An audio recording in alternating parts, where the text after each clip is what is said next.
اکبر کہ جب انسان باشعور زیادہ ہو پر بے عمل بھی اتنا ہی زیادہ ہو، اسے بھی استغفار زیادہ کرنا چاہیے۔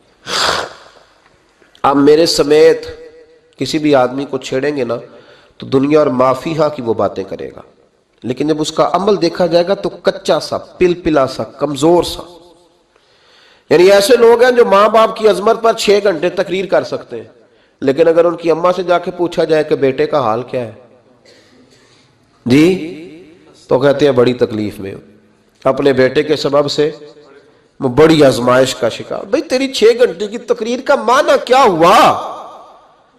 تو لفظوں کے گورکھ دھندے کا ماہر ہے۔ لفظ میں ادھر گیا ہوا تھا بڑی دور پنجاب کے ایک شہر میں، تو ایک صاحب مجھے کہنے لگے کہ میری 21ویں سالانہ محفل ہے۔ میں نے کہا آپ نماز پڑھتے ہیں؟ کہتے نہیں۔ تو میں نے کہا محفل کا کیا معنی رکھا ہوا ہے آپ نے؟ یہ کیا ہے، رسم ہے؟ فلاں بہت بڑے عالم کو میں نے بلایا، فلاں کو بھی بلایا، فلاں نعت خامی، یہ کیا ہے؟ اگر تو نمازی نہیں آج تک، اس کو کیا سمجھتا ہے تو؟ میرے بھی فلاں بزرگ سے بھی تعلقات ہے، تو نے کیا حاصل کیا ان سے؟ تعلقات کا کیا مطلب ہوتا ہے؟ فوٹو آتی ہے ساتھ، اخباروں میں تصویر لگ گئی، فیس بک پہ آ گیا کہ میں ان سے ملا ہوں، اتنا تعلق ہے؟ یہاں تو بھائی خوشبو کے قریب سے بندہ گزر جائے تو خوشبو آنے لگ جاتی ہے۔ تو نے پایا کیا؟ شعور ہونا اور عمل نہ ہونا بہت بڑی مصیبت ہے۔ اس سے اللہ کی بارگاہ میں استغفار کرنا چاہیے۔ یعنی انسان کو عقل ہو، پتہ ہو، خبر ہو، پر اس کے پاس دھیلے کا عمل نہ ہو۔ اس کو 3400 حدیث آتی ہو کہ نماز نہ پڑھنے والے کی سزا یہ ہے، پھر بھی نہ پڑھے تو سزا ہے کہ نہیں اللہ کی طرف سے؟ حضرت رومی رحمت اللہ علیہ فرمایا کرتے تھے بہت سارے بندوں کو اللہ سارا کچھ دیتا ہے، مسجد آنے کی توفیق نہیں دیتا، معنی یہ ہے کہ اللہ ان سے ناراض ہے۔ وہ کہتے ہیں کہ میں بڑا سمارٹ ہوں۔ تو عقل ہونا اور عمل نہ ہونا، اس پر بھی استغفار کرنا چاہیے۔ شعور ہو اور انسان کو عمل کی توفیق۔ یار ساری زندگی گورکھ دھندے میں گزر گئی لوگوں کی، لفظوں کے بڑے ماہر رہے، اور میں ایسے لوگوں کو دیکھتا ہوں تقریریں 6 گھنٹے کی، او ہو 9 گھنٹے کی تقریریں سنتے ہیں، بیٹھتے ہیں مجالس میں، نماز کا وقت آتا تو مصیبت بن جاتی، بھاگتے ہیں، جان چھڑاتے، مسجد کی حاضری 20 منٹ کی بھی صحیح نہیں دے سکتے۔ کیا ہے یہ کیوں بوجھ بن گیا تیرے اوپر؟ غور کر، ڈر اللہ سے۔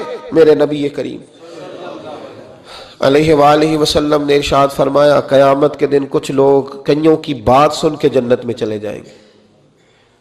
اللہ تعالی ہماری پردہ پوشی عطا فرمائے۔ کہا کچھ تبلیغیں کرنے والے دوزخ کے دروازے پہ کھڑے ہوں گے تو وہ جنتی کہیں گے کہ مولانا پیر صاحب ہم تو آپ کی بات سن کے جنت میں جا رہے ہیں، تو آپ یہاں کیوں کھڑے ہیں؟ تو وہ کہیں گے ہائے افسوس، میں کہتا تو رہا پر عمل نہ کر سکا۔ میں عمل، اس سے مراد صرف ممبر پہ بیٹھنے والا مولوی نہیں، اس سے ہر وہ شخص مراد ہے جو نصیحتیں تو بڑی کرتا ہے لیکن خود عمل وہ بہت بڑا الفاظ کا ذخیرہ رکھتا ہے، پر عمل کے لیے 2 سجدے بھی صحیح طریقے سے دے سکتا، پھر وہ استغفار کرے، پھر وہ اللہ کی بارگاہ میں معافی مانگے، پھر وہ توبہ کرے۔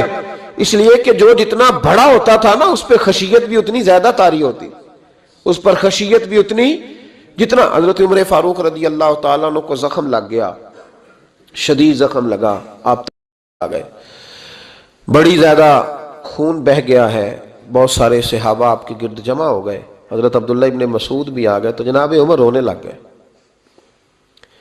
اب تو رونا آتا ہی نہیں لوگوں کو۔ حضرت محی الدین ابن عربی کہا کرتے تھے جس کو پورا ہفتہ ہو گیا نا وہ طریقت کا مسافر بھی، جاگ رہے ہیں آپ حضرات؟ کہتے تھے جس کو پورا ہفتہ ہو گیا نا طریقت کا مسافر بھی ہے پر اللہ رسول کی یاد میں رویا نہیں۔ فرماتے تھے مجھے تو اس کے ایمان پر شک ہونے لگ گیا کہ 8 دن ہو گئے اسے خیال ہی نہیں آیا۔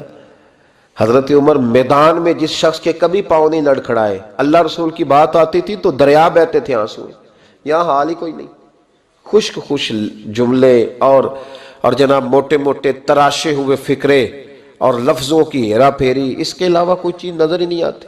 حضرت عمر رونے لگے، آخری وقت ہے، تڑپ رہے ہیں، آنسو بہ رہے۔ حضرت عبداللہ ابن مسعود آ گئے، انہوں نے کہا عمر تیری ہجرت بھی بڑی باکمال تھی، تیرا اسلام قبول کرنا بھی بڑا ہی باکمال تھا، حضور بھی تجھ سے ہمیشہ راضی رہے۔ عمر تو روتا کیوں ہے یار؟ بات تو یہ ہے کہ جب تو نے خلافت سنبھالی تو پھر تیرے طریقے بھی باکمال ہی تھے، اور جب تو میدان میں اترتا تھا پھر بھی تیرے معاملات باکمال تھے، اور جب تو مال غنیمت بانٹتا تھا پھر بھی تو باکمال۔ یار ہر موقع پہ تو باکمال تھا تو جاتے دفعہ روتا کیوں ہے؟ ان کا استغفار دیکھو، ان کی توبہ دیکھو۔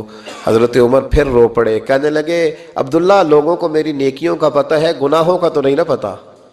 وہ تو میں جانتا ہوں یا میرا مالک جانتا ہے نا، نیکیاں تو سب کے سامنے، پر من آنم کے من دانم جو اندر چھپے ہوئے گناہوں کے ڈھیر ہیں وہ تو میں جانتا ہوں۔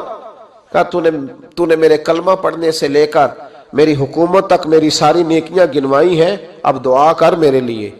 کہہ رہا میری نیکیاں اور بدیاں برابر برابر کر دے، مجھے درجہ نہیں چاہیے، بس اللہ مجھے معاف کر دے۔ درجوں کی ضرورت نہیں ہے۔ یہاں تو لوگ درجات لے کے بیٹھے۔ حافظ کہتا ہے کہ میں جتنے آیتیں ہوں گی اتنے میرے درجے بلند ہوں گے، پہلے درجوں والا کام تو کوئی کرنا۔